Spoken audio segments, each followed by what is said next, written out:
So I was having a conversation the other day with a coworker, and I wasn't sure how to respond then, but now I know how to respond when I see him. Okay. So, because I kind of forgot the scriptures, and I've been. It's okay to be emotional, but don't let emotion cloud you and God's relationship. And I have done that. I've done that a lot, and it's always have faith. So, when Peter was walking on the water, and then he began to doubt, and he started sinking, and Jesus reached out and grabbed him and saved him. And he said, ye have little faith. So, when we're walking this difficult life, and I have had some, just very recently, lost a job. I've got a new job now, and then one job I was going to leave it, but then they let me stay. So I have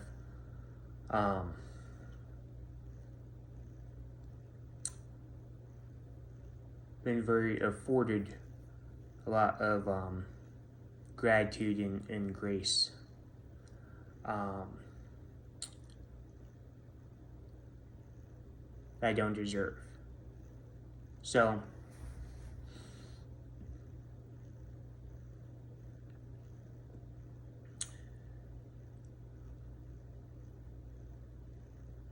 trust in God. And it's so difficult to do, because we see our bills piling up, and we see all this chaos and stuff, but God has given us, we can trust in Him. And I don't know, you have to remind yourself. I think it's really good to write down all the blessings God has given you, all of the blessings. Despite their heartache, despite the pain, write down the blessings God has given you and placed upon you. And so, getting to the question, he said, well, if God gives us free will, why does he say believe in me or don't? And I should have answered with sin. Sin is the reason why, because God didn't want us. I did say that. I said, when Adam and Eve ate from the tree of knowledge of good and evil, breaking God's law, not only did they sin against God, okay, but they gave us the knowledge of good and evil, which is not good. When God doesn't lie to us, He doesn't lie. He doesn't have to lie. So when God said about the knowledge of good and evil, He really did mean that. We have knowledge of good and evil. For example, we can make either medicine to help people, or we can make poison. And there's a famous quote that says, the dosage determines the poison. And I think it's very true with spiritual and gospel and stuff. And I think being meek, and I didn't understand what being meek was, and I've been struggling with it, and I'm finally understanding what being meek means. It means being nice, and it means just helping people and being comforting, and I want to change myself, because it's not about, there are times to be tough, and there are times to be soft. And again, we wrestle against not bones and flesh, but spirits and principalities. Okay? So we're not fighting. You're not arguing with a person. Okay? You're arguing with the demons behind them. Okay? And when your thoughts and stuff, I have to check my thoughts, and I have dumb thoughts that were being whispered by demons and stuff, and I know that they're not my thoughts. I know that is a wrong thought. So if you get a unfruitful thought, it is not you. It is not you. It is not your thought, and it is not in all these thoughts and stuff, because Satan does not want us to win. Okay? Satan has lost. Satan hates God, but he hates us more. He hates that that God sent his only son to die on the cross for us. So I think that there is jealousy. Being in angel and stuff, I think that angels and stuff, I think that they were angry with God. They're obviously angry, but I think they're even more angry because he sent his son to die on the cross for us. So when it comes to fallen angels and fallen demons and entities, God has them locked in hell, okay? He has them locked in hell, the sons of God that created the Nephilim. He has them locked in hell, okay? So they're very, very angry at us. They're very, very angry. They hate when someone beats cancer. They hate when someone beats a disease, gets cured. People have been cured of, HIV. People have been cured of, cancer. People have been cured of diseases. So they hate that. They hate it. They hate when someone gets cured of hepatitis C. They hate it even more when someone comes to Christ and to know God. And so getting back to these demons and stuff, and he was saying, well, God, wants us to be, he's a dictator. And it's like, no, God is not a dictator. Satan is going to be a dictator. And it's always funny how they always kind of interject. And it's like, well, Satan is going to give everyone the mark of the beast and demand you worship him or you will be killed. So he's going to demand worship or you will be killed. Well, that's a dictator. God lets you go through your whole life and you don't have to believe in him. But he says there is a penalty. He says there is a penalty for that. There is a penalty for sinning, and no one is without sin. No one is perfect. I'm not perfect. And when I think about my sins and stuff, and it's like, did I have killed anyone? Have raped anyone? No. But my sins, have I stolen from anyone? No. Have I broken into anyone's house? No. Have I committed any felonies? No. And but my sins, sleeping around, and cheating on, women and stuff. And so my sins, and if you sleep with, I think if you sleep with one woman and then you don't marry them, well, you technically married her, you consummated the marriage. And then you go and you sleep around with other women and stuff. Well, that's, carnal knowledge is consummating the marriage. So I think about my sins and stuff, and so I am not, my sins have really torn me up, and they and so if you don't, I think you have to regret your sins, but you also have to believe in the grace of God and getting saved, because if you don't accept grace and you don't accept being saved, then you're just going to, it's an addiction. It's an addiction. The sin, whether you're an alcoholic, gambling addict, porn addict, sex addict, drug addict, food addict, they all rotate and they're all very, very similar and stuff. Of course, some have drastic side effects more than others and stuff. And I think, drugs and stuff. Sex, I think, is going to lead to is very bad. Sexual sin, sleeping with someone, that is just so intimate and it's when it,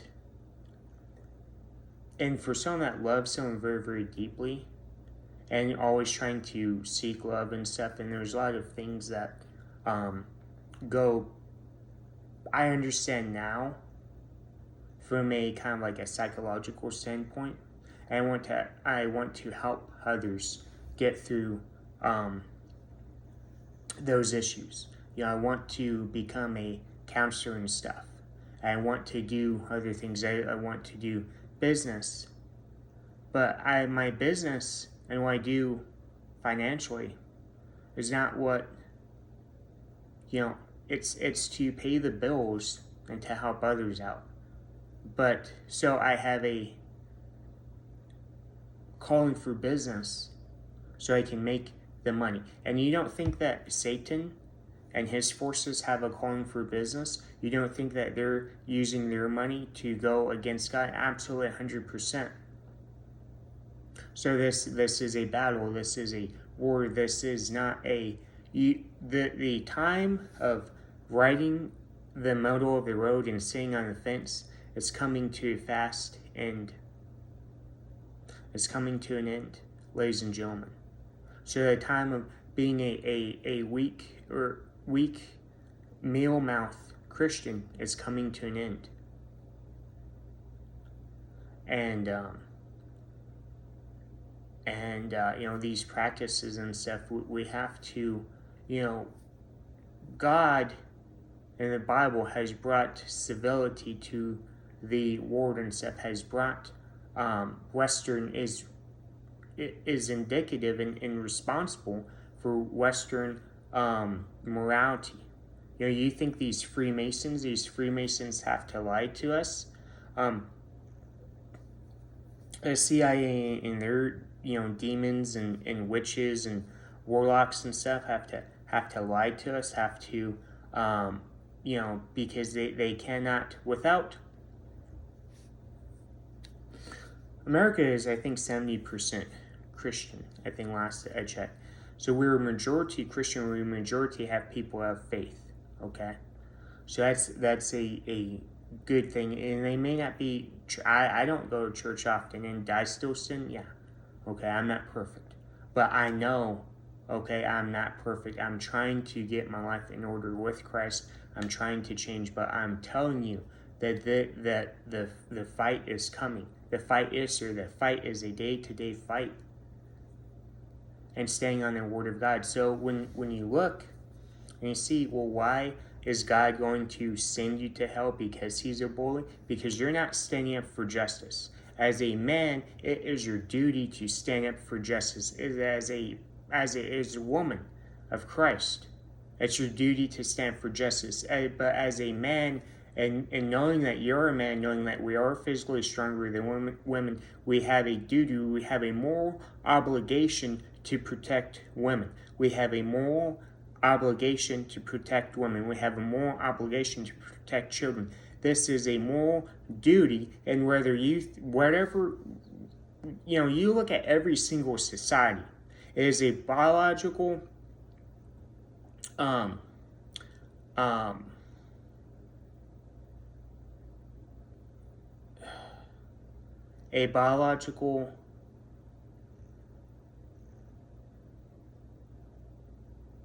will release oxytocin. It's a chemical in the brain. It is a biological. I'm going to do probably a video on oxytocin and blood and stuff. But we do release oxytocin. Men release oxytocin. And women release oxytocin when they're breastfeeding, and it helps them bond with the baby, which is why breastfeeding is so important. But you look at every tribe, every culture, every clan, or whatever you want to call it. You look at every village, okay, and every single village has they fall and they come together, and the men protect the women. But because of society and partly because of capitalism and stuff, men or place has changed a lot. Okay, but we still need to protect our women, and so the fight has changed less of picking up arrows and bows and muskets and guns, and has changed more to who we vote for, and speaking up in city council meetings, and coming together with other men to change society. And so as men, this is our duty, this is our God-given right and responsibility. So again, when I say, well, why God is going to send you because you don't believe in him? Because you have rejected goodness, okay? So you have rejected good. All that is good, and everyone has sinned. Okay, the difference is changing your sin. Okay, turning and repenting from your sin. So we have all sinned, and Paul, when he was Saul, before he was saved, okay, before he was baptized, I have got to get baptized, and that's how that's the top priority for me. Okay. But when Saul was I think he was a Pharisee, or he was a Jew, but he was going around persecuting Christians. And on the road to Damascus, God stopped him and blinded him and caused him to fall off his horse. And he said, "Why do you hate me, Saul? And Saul says, "No, I don't hate you. I love you." And he says, "Well, why are you persecuting me?" And so that's how, and God tells him to go to a well and be received in seven. It's always funny how a well is. I never understood the connection until I just said that. The well and living water and God. He wants us to go to Him. He wants us to cry out to Him, because He is going to renew our spirit. He wants us to give us what we need, not what we want. And because sometimes we may think we want something. We may think, and this happened to me. I was a child. There was a hot tater tot, and I was so hungry for it, and I didn't want to wait. I put it in my mouth and it burned my esophagus. And so it was too hot, and I wanted it so badly, but I wasn't willing to wait. So, because all these pastors, and I watch and stuff, and it doesn't seem like they give any hard, concrete teaching. And it's like I'm looking for role model to model and to follow. And to, how am I supposed to share the gospel and stuff? Because God did not make me who I am. And I'm not going to let God waste His time and His miracles on me just for me to not do anything.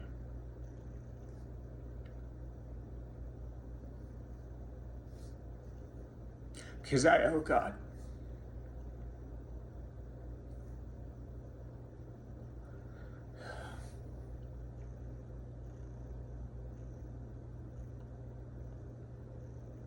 I owe Him everything.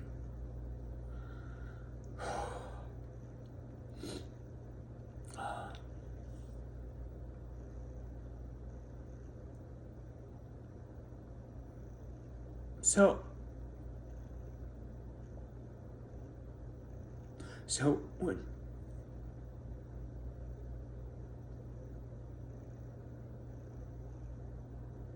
when I say,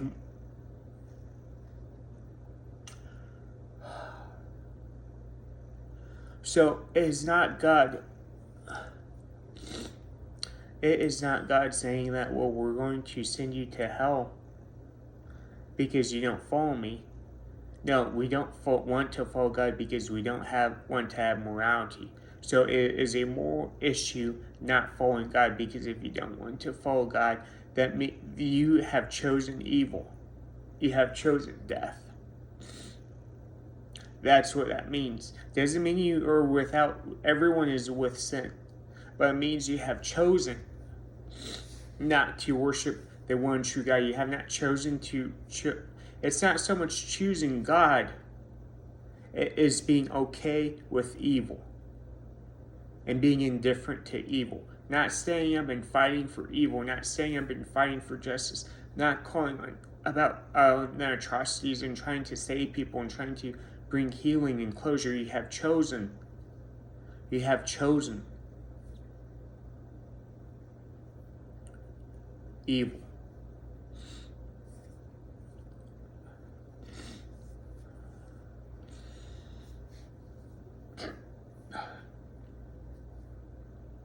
So again,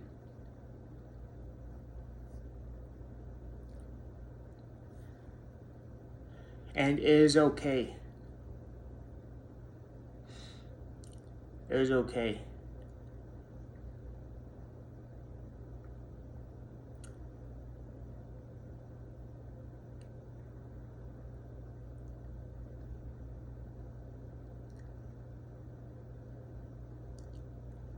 It is okay to have more standards. You have to have more standards. It is a requirement. It's not only okay, is it a necessity? It is a required prerequisite to coming to Christ, to coming to God, is you have to understand that there is good and evil. And if you want to bury your head in the sand and you want to say that there is no evil, there is no God, then that is perfectly okay.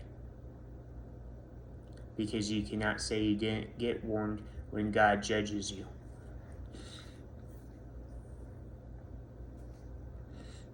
And God is going to judge me. God is going to use the same rule of measure and judge everyone. So it's not about, God has amazing power to forgive and stuff. And he says only sin that is unpardonable is blasphemy of the Holy Spirit. That is the only sin. So it means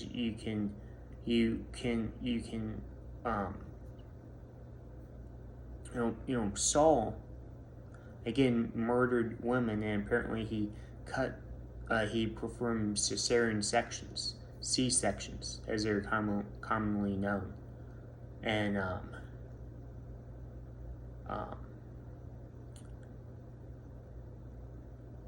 and he would kill babies and stuff, but God took him and had him write half of the New Testament, the majority of the New Testament. So God is very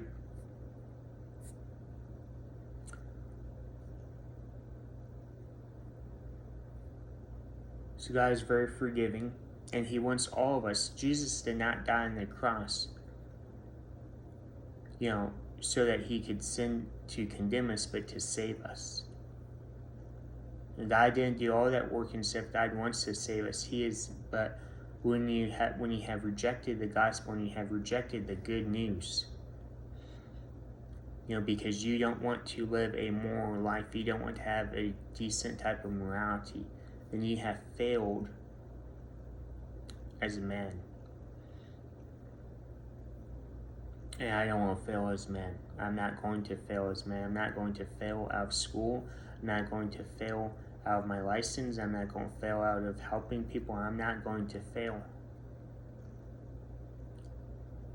And so that is the message I have today is that. So if you want to know why it's a requirement to serve God, well, this is why. Because there is evil. And God didn't want this. When he created the Garden of Eden, that was perfect.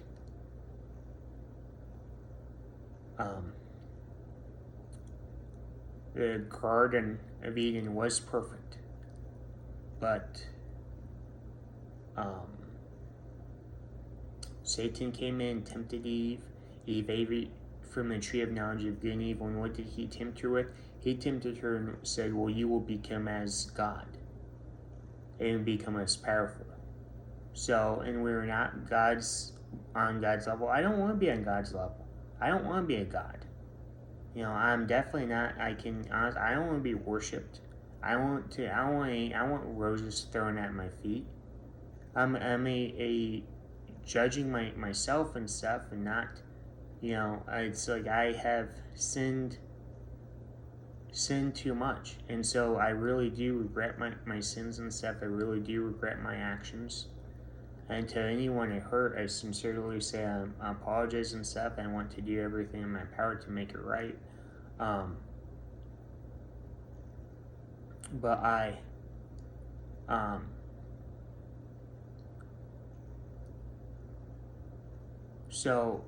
again, I think having an understanding of that, your sin and stuff, I think is very, very important. And having that regret and saying, and I think that's a lot of people, that's pride and stuff, and I think it's also pride when,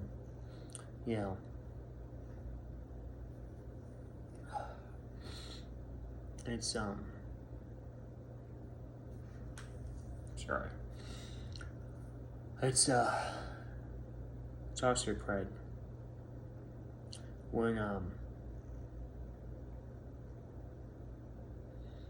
you just have to trust in God. Um,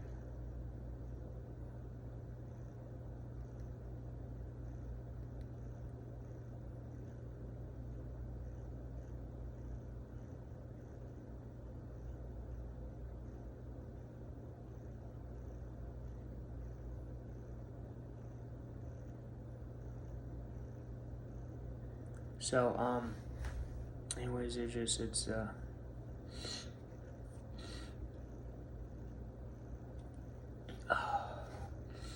I'm sorry, just obviously emotional. And so you have to get out, have to win and preach the gospel. So peace be upon you. God be with you. God, please love God, Jesus, and always say, ask Him for help. Just pray multiple times a day. If Muslims, they pray 6 times a day. Not that I'm saying you always need to pray 6 times a day, but the Bible, I think it says pray without ceasing. And it's always to renew our mind because it's walk by faith, not by sight. And but I have to grow. I have to change. I can't do this anymore. I can't be this person. And so I'm going to let God lead me and stuff. And whatever happens. But I'm going to trust in God. I'm going to follow Him. And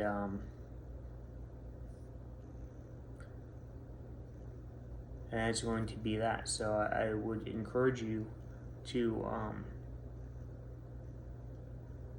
his time is running out, and I think that spreading the gospel and saying that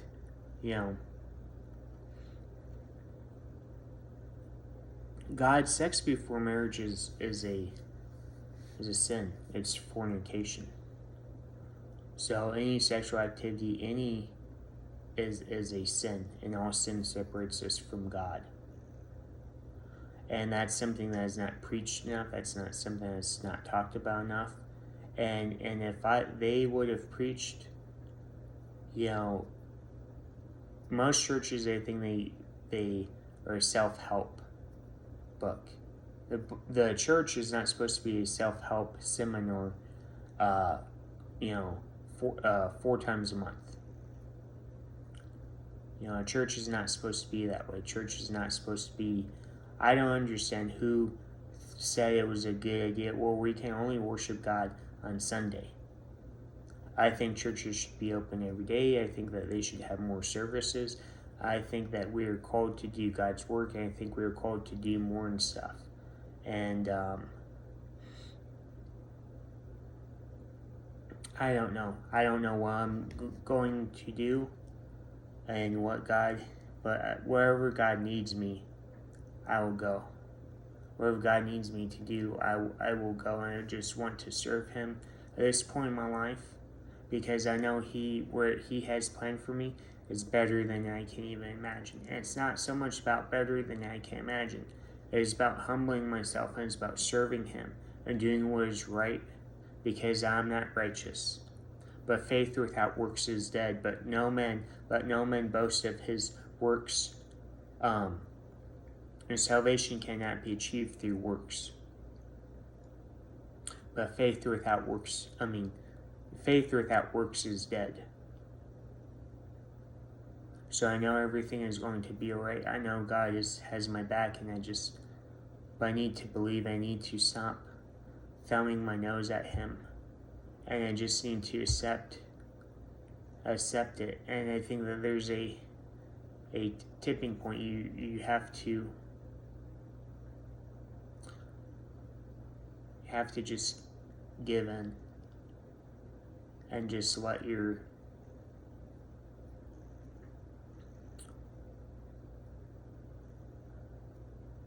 him fight your battles for you. And sometimes he's opening up new doors for you that you need to go to. And sometimes he closes doors which are bad. So this is so God has blessed me with a lot more than I can ever ask for, and I'm going to put my complete faith in God and trust Him and follow Him. And because it is a requirement and stuff, and I'm coming up, I will be 30 in 28 days. And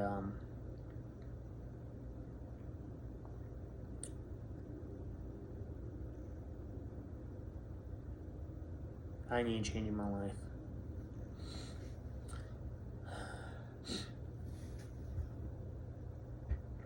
So I hope this message greeted you well, and I hope it helped answer some questions. God be with you.